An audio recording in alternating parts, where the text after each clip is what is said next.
Student, अगले video में हम बात कर रहे थे चैप्टर 6 मेरी बीमारी श्यामा ने ली।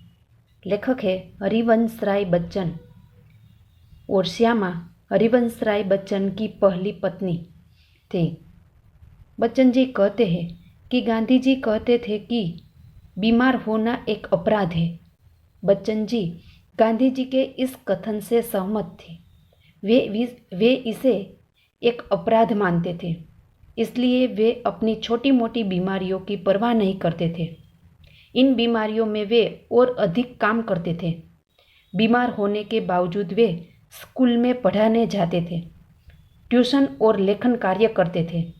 बुखार में उनका लेखन कार्य और भी अच्छा होता था।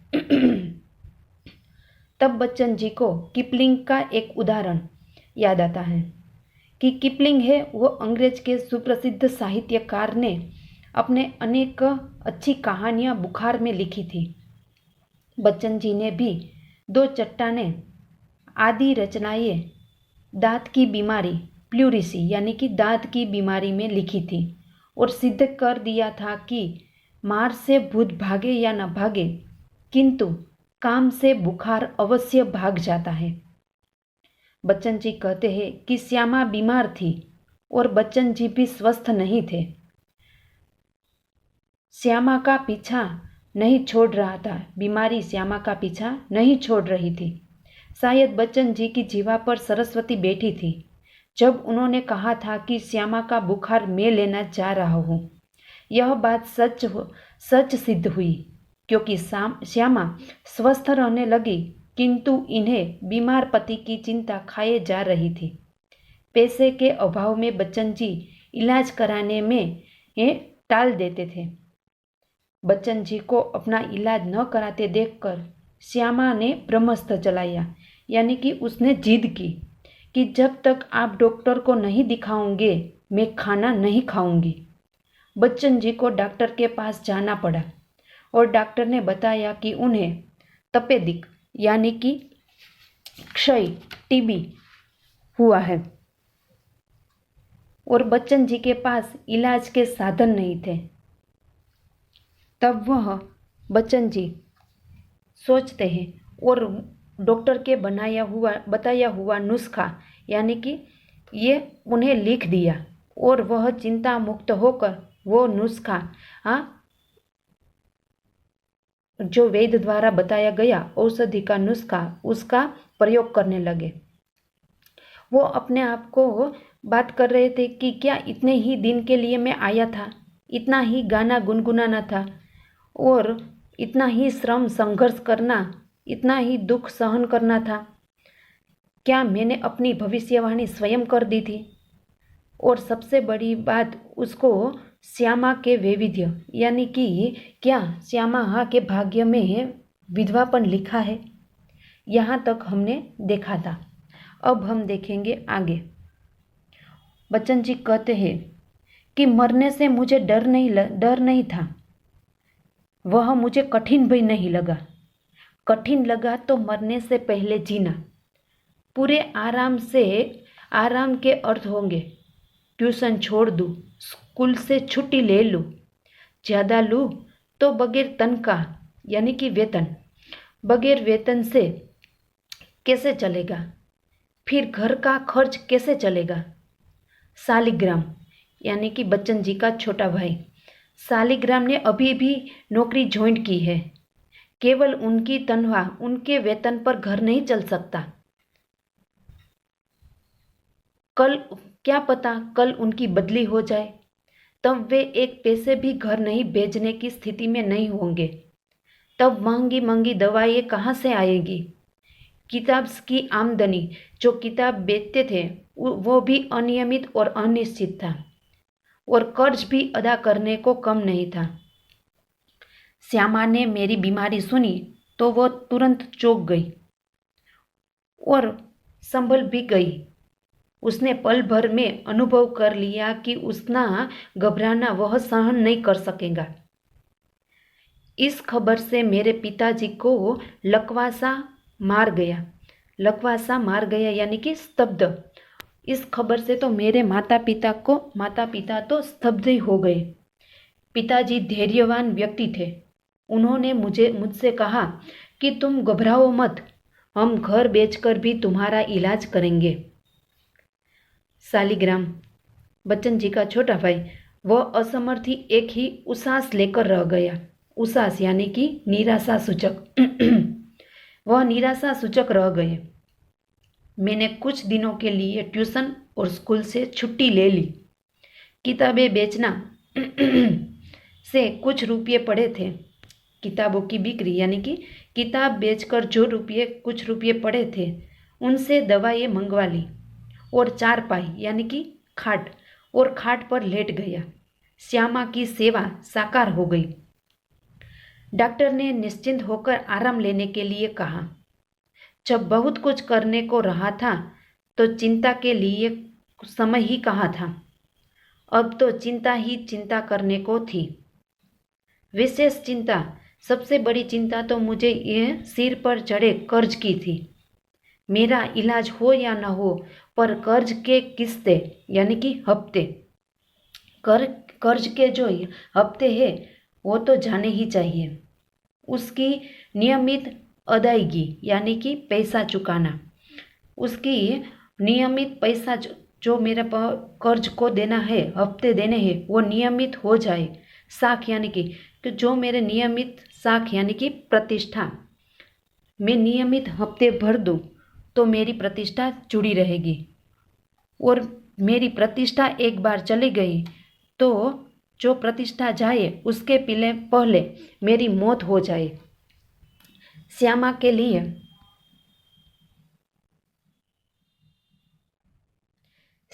के लिए मैं पारदर्शी दर्पण था। पारदर्शी यानी कि आर पार देखना, पारदर्शी दर्पण था। उसने पूछा, किसी बात से चिंतित हो? चिंता ही तो खाती रहती थी मुझे। दवा क्या हाल? अगर वो कहती थी श्यामा कि अगर आप ऐसे ही चिंता करोगे तो दवा का क्या लाभ होगा। मैंने कहा, ट्रैक सोसाइटी के मुझ पर उसके सबसे बड़ी, बच्चन जी को सबसे बड़ी चिंता थी कि ट्रैक सोसाइटी के उसके हफ्ते थे जो 400 रुपये का और अन्य मित्रों के 100 रुपये का, उसकी सबसे बड़ी मुझे चिंता थी। उसने ये जो उत्तर दिया उससे मैं यानी कि चकित हो गया और सहसा उठकर मैं उसे घूरकर ऐसे ही देखने लगा जैसे श्यामा को एक बार फिर से पहचानने की जरूरत हो।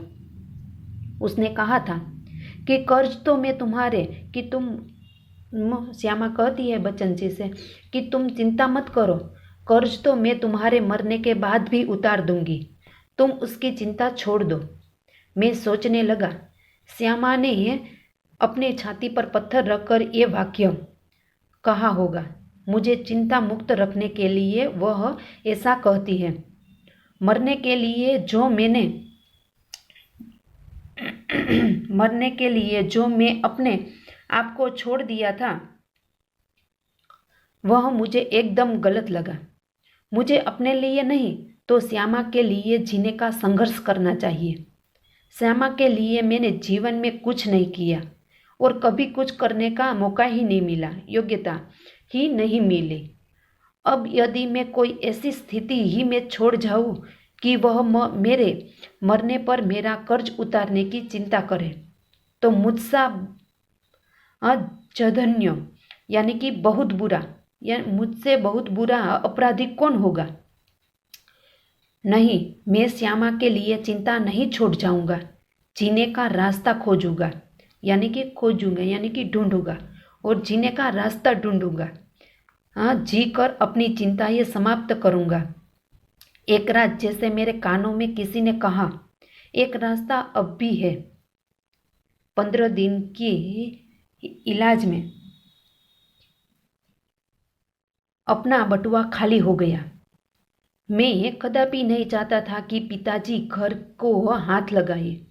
अपनी वृद्धावस्था में उसे शांति को बैठना था, चाहे उनको भूखा ही क्यों बैठना न पड़े। उन्होंने एक शरण स्थल यानी कि आश्रय, उन्होंने एकमात्र आश्रय बनाया था। मैं उससे उन्हें वंचित होने का कारण नहीं बनना चाहता, पर यह भी नियति का एक खेल ही है कि मेरे माता पिता दोनों में से किसी को अपनी छत के नीचे अपनी अंतिम श्वासें छोड़ने का योग नहीं बना था। न जाने, वो कहते हैं कि न जाने मेरे माता पिता को यह आश्रय रहेगा या नहीं रहेगा, और न जाने उसकी मौत इस आश्रय में होगी या नहीं होगी, पर उस समय मैं कैसे जानता।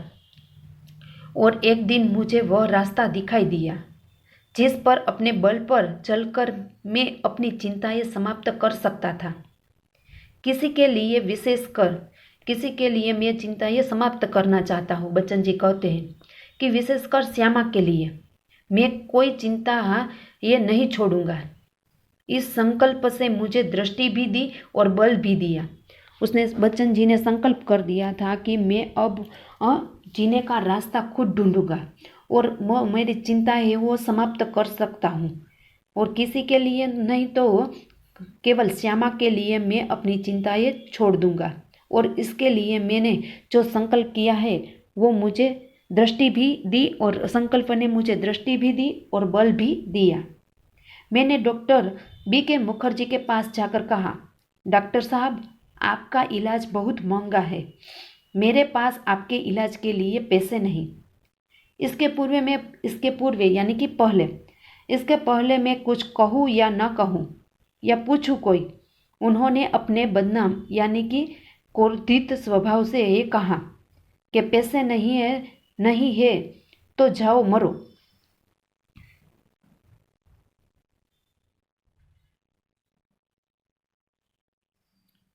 मुझे जीवन में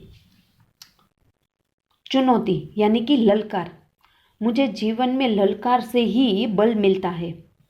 वे यदि मुझे 100 बरस जीने का आशीर्वाद भी दे देते तो शायद जीने के लिए संघर्ष करने का मुझ में इतना बल न आता जितना मैंने उनके मुंह से सुना कि जाओ मरो शब्द से संचय किया।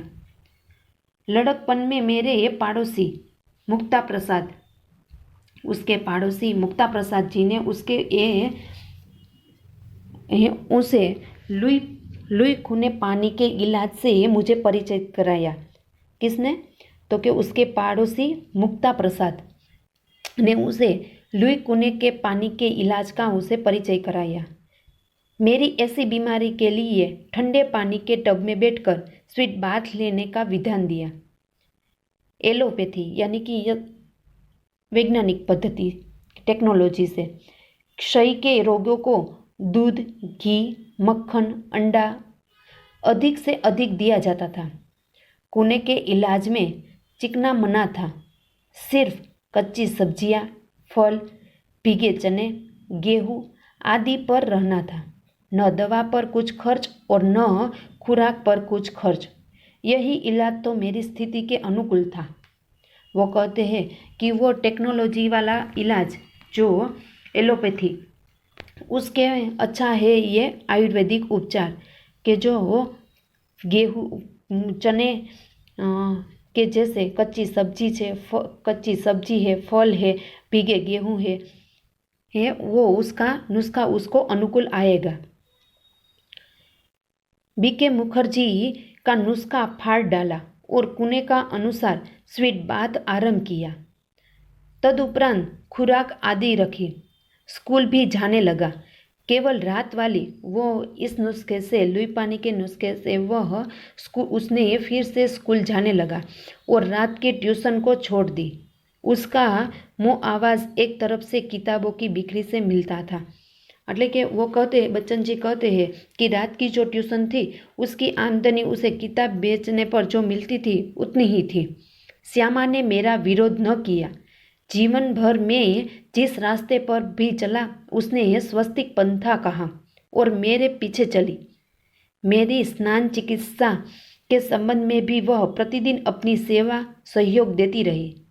सबसे अधिक अपनी इच्छा बल से उसने मुझे अपने रास्ते पर न ठहरने दिया, न पीछे फिरने दिया।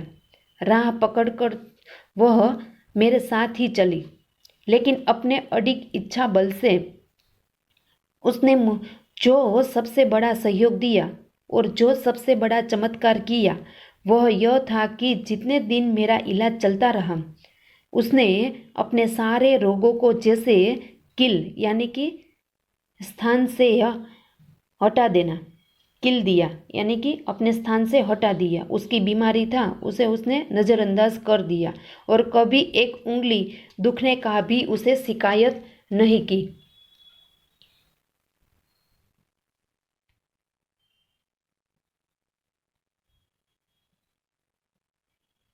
न की। शायद उसके प्रति उसकी निश्चिंता ने मुझे अपने रोग से लड़ने की हिम्मत जितना बल दिया उतनी किसी चीज़ ने नहीं दी। बच्चन जी कहता है कि उसकी निश्चिंता, जो चिंता नहीं करती थी, मुझे अपने रोग से लड़ने का उतना ही बल मिला। इस आत्मनियंत्रण, आत्मनिग्रह यानी कि अपने पर और काबू रखना, आत्मनिग्रह यानी कि अपने पर काबू रखना, इच्छा बल, हठ योग की समझ में नहीं आता था। उसे क्या नाम दूं? बड़ी महंगी कीमत उसने चुकानी पड़ी।